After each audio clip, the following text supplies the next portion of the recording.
Assalamualaikum warahmatullahi wabarakatuh. Selamat datang di Dwi Jaya Channel. Kembali lagi di my channel bersama saya Dwi Jaya. Kali ini saya akan reaction tentang kajian dakwah dari beberapa ustadz atau kiai.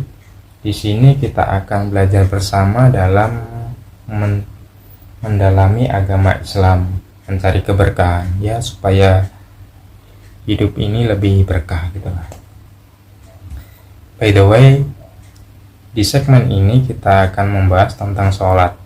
Menjaga sholat, seburuk apapun kita, tetaplah jaga sholat. Dan semoga channel ini bermanfaat untuk Anda. Jangan lupa subscribe, like, comment, and share. Terima kasih. Yuk, mari kita simak kajian ini sampai selesai.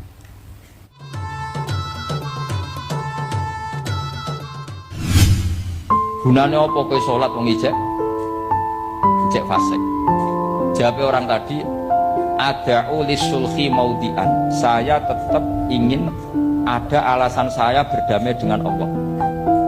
Jadi aku napas maksiat itu kan hubungan saya dengan Allah kurang baik. Maka saya tetap akan menjaga satu dua perilaku saya yang saya menjaga perdamaian dengan Allah. Sholat. Meskipun kita banyak dosa, sebejat apapun kita, seburuk apapun kita, tetap jagalah sholat. Tetap jagalah sholat supaya hubungan kita dengan Allah itu selalu terjaga. Lah misalkan kita berbuat maksiat, berbuat dosa, lah hubungan kita dengan Allah itu sedang tidak baik-baik saja. Nah, supaya untuk menjaga hubungan kita, perdamaian kita dengan Allah SWT, maka kita jagalah sholat. Kita jaga satu dua perilaku kita supaya untuk menjaga perdamaian dengan Allah SWT.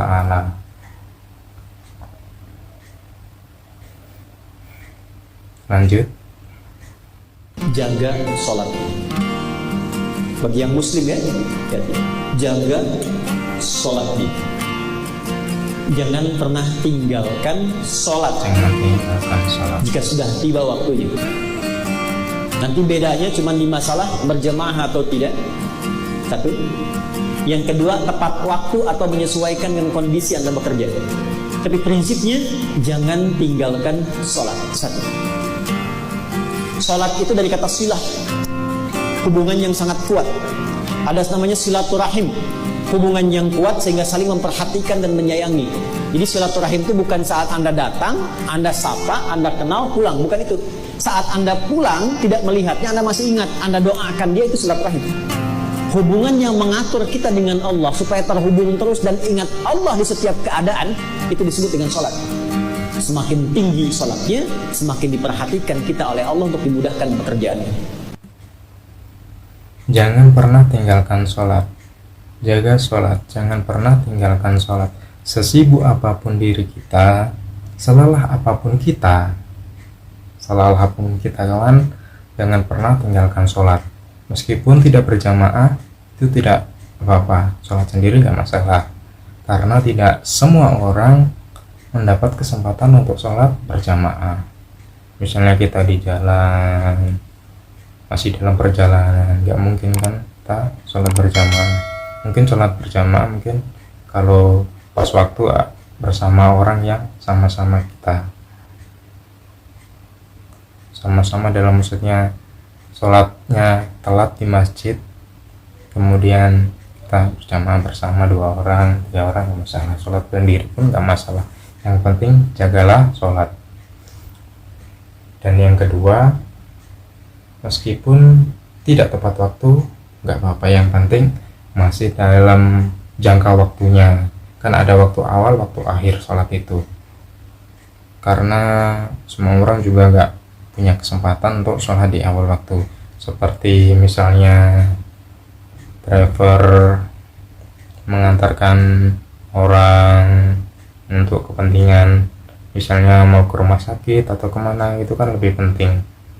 Nah itu kita sholatnya kita undur sedikit nggak masalah, yang penting kita jaga sholat. Setelah mengantarkan itu kita sholat, kita menghadap sujud kepada Allah Subhanahu wa Ta'ala. Yang penting itu jaga sholat supaya hubungan kita dengan Allah itu selalu terjaga, dan semoga Allah itu memudahkan semua urusan kita, urusan pekerjaan kita, urusan rumah tangga kita, dan lain-lain. Amin. Lho nate wonten tiyang niku nyuwun sewu, ijek di penggawean maling. Nabi mau ngangkat dia cung kowe salat. Ada sahabat yang nyuwun sewu rontok usul ning Nabi, ya Rasulullah dia punya penyakit sering maling, kenapa ndak kamu larang supaya tidak maling? Nabi jawabnya ngeten, nah dek neng kok salate wis bener ditampa pangeran kok mari-mari di. Makanya kita ini nggak pernah tahu Allah ridho pas kita apa, juga nggak pernah tahu Allah benci pas kita apa. Sehingga ra iso sampean muni apa gunane kaji nek ijek kelakuane ngono, apa gunane ngaji Minhajul Thalibin ora usah ngono. Delok tengene cerita-cerita wali, wong sowan Sunan Bonang niku nggawa gula salam templek ra mesti dadi wali. Kali Jogo sing kenale lewat begal dadi wali. Jadi kita ndak pernah tahu Allah itu meletakkan ridhonya di mana, meletakkan sukhtunya di mana. Jadi wong fasik potensi ini di sepuro pangeran, tapi ya potensi disiksa pangeran. Ini adalah kisah di zaman Nabi Muhammad SAW. Ini ada seorang pencuri disuruh oleh Nabi Muhammad untuk melakukan sholat. Tapi si pencuri itu berkata, saya mau sholat ya Rasulullah, tapi jangan larang saya untuk mencuri.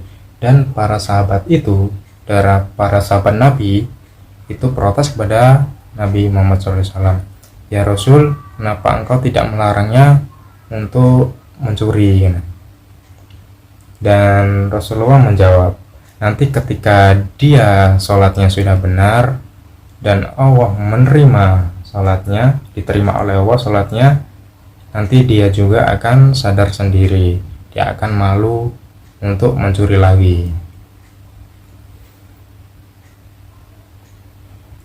Dan ketika kita selalu sholat kita terjaga, dan kita selalu ingat kepada Allah Subhanahu wa Ta'ala, dan kita akan melakukan perbuatan maksiat itu kita malu gitu.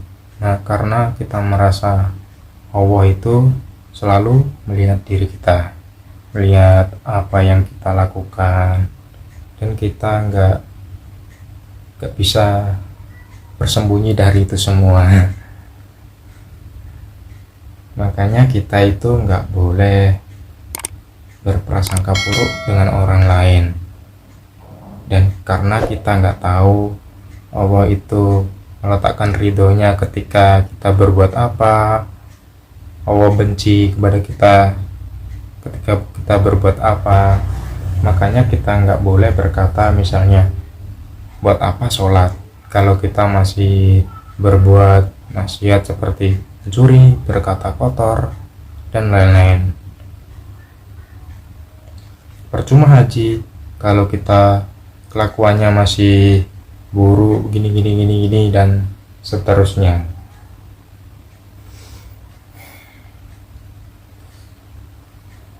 Dan harus kita ingat karena orang fasik itu juga berpotensi mendapat ampunan dari Allah Subhanahu wa Ta'ala, juga berpotensi mendapat siksa dari Allah Subhanahu wa Ta'ala.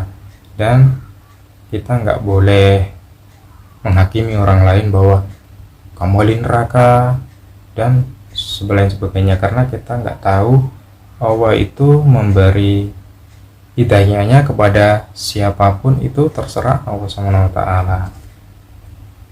Lanjut. Salat itu adalah hubungan hamba dengan Allah. Manfaat pribadinya, dia akan merasakan tenang. Ala bidzikrillah tatmainnul qulub. Salat itu salah satu daripada bentuk zikir. Pasti hatinya akan tenang. Bagaimana tidak tenang sedangkan dia menjalankan perintah Allah Subhanahu wa Ta'ala, yang Masya Allah salat itu adalah komunikasi antara hamba dengan Allah. Ya, salat itu menjaga hubungan kita dengan Allah Subhanahu wa Ta'ala, supaya kita selalu ingat kepada Allah, dan kelak nanti salat itu akan membuat hati kita menjadi tenang, menjadi tentram. Dan ketika hati kita sedang gundah gulana, gelisah, sedang ada masalah, kemudian kita ambil wudu, kita sholat, kemudian kita berdoa, kita ceritakan, kita tumpahkan masalah kita kepada Allah Subhanahu wa taala. Ya Allah, aku gini. Kemudian insya Allah hati kita itu akan tenang. Hati kita akan tenang, lebih plong, lebih tentram lah istilahnya. Ya sama seperti kalau kita kebiasaan sholat, kemudian kita bekerja, ini sudah waktunya sholat tapi kita belum ada kesempatan sholat, hati kita itu selalu gelisah. Dan ketika kita sudah melakukan sholat, hati kita itu akan tentram, tidak gelisah lagi, dan akan merasa tenang di hati kita itu. Yuk lanjut. Diciptain buat sholat, di luarnya itu buat ngisi waktu di luar sholat aja. Antara waktu sholat yang satu ke yang lainnya lo isi deh. Lo mau bekerja, mau olahraga, mau apa yang positif terserah. Tapi lo harus lo tanamin bahwa lo diciptain buat sholat. Benar bahwasanya Allah itu menciptakan jin dan manusia untuk beribadah kepada Allah Subhanahu wa taala.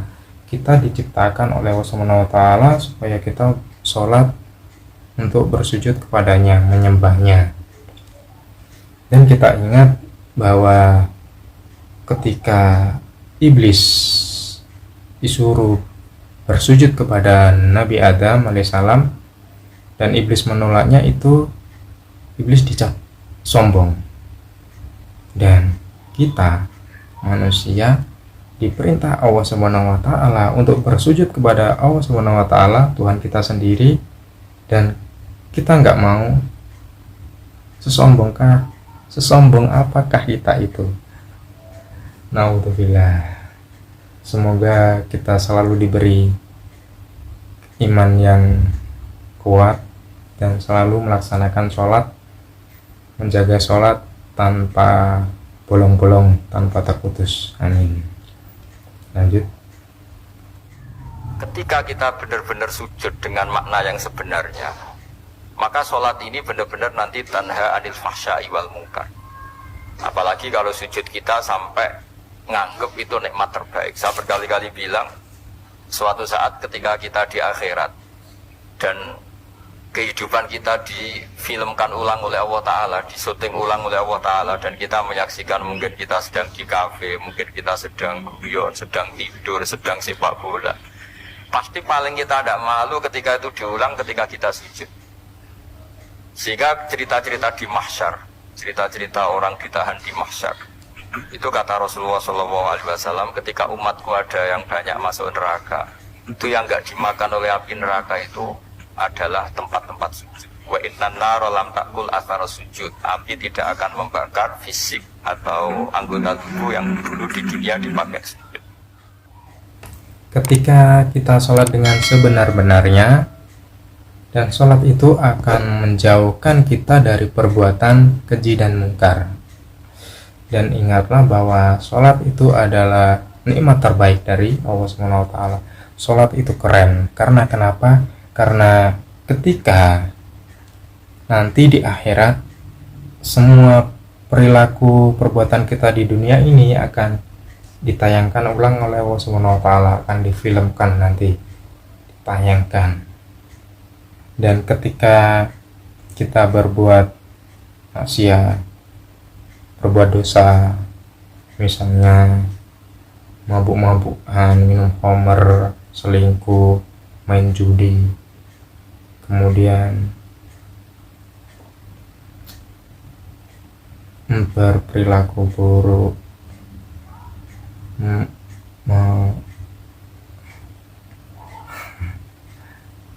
menyakiti kedua orang tua, itu kita akan sedih, malu sekali di akhirat nanti. Dan ketika yang ditayangkan nanti perbuatan baik kita, misalnya kita sedang bersedekah, menolong orang lain, patuh kepada orang tua, sholat, bersujud kepada Allah, itu kita nggak akan malu akan perbuatan kita itu, akan ada kebanggaan tersendiri kepada kita.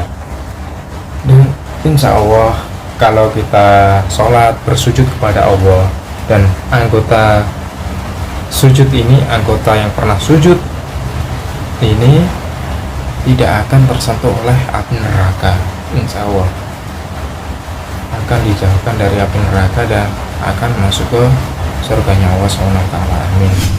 Terima kasih semuanya. Tadi adalah kajian tentang sholat dari beberapa ustadz dan kiai. Intinya tetap jagalah sholat 5 waktu, jangan pernah ditinggalkan. Meskipun kita sangat sibuk, kita sangat lelah, dan sebejat apapun kita, sebur apapun kita, jangan pernah meninggalkan sholat. Karena sholat itu akan menjaga hubungan baik kita kepada Allah Subhanahu wa Ta'ala. Dan perlu diingat bahwa Allah Subhanahu wa Ta'ala menciptakan jin dan manusia itu untuk beribadah kepada Allah Subhanahu wa Ta'ala. Dan insya Allah di akhirat nanti, ketika kita selalu menjaga sholat, anggota tubuh kita yang ada bekas sujudnya, intinya kita pernah sholat kepada Allah Subhanahu wa Ta'ala, bekas sujud di anggota tubuh kita itu diharamkan tersentuh oleh api neraka, dan insya Allah kita bisa masuk ke surganya Allah Subhanahu wa Ta'ala. Amin ya rabbal alamin. Ya, demikian dari channel saya ucapkan terima kasih dan saya akhiri. Wassalamualaikum warahmatullahi wabarakatuh.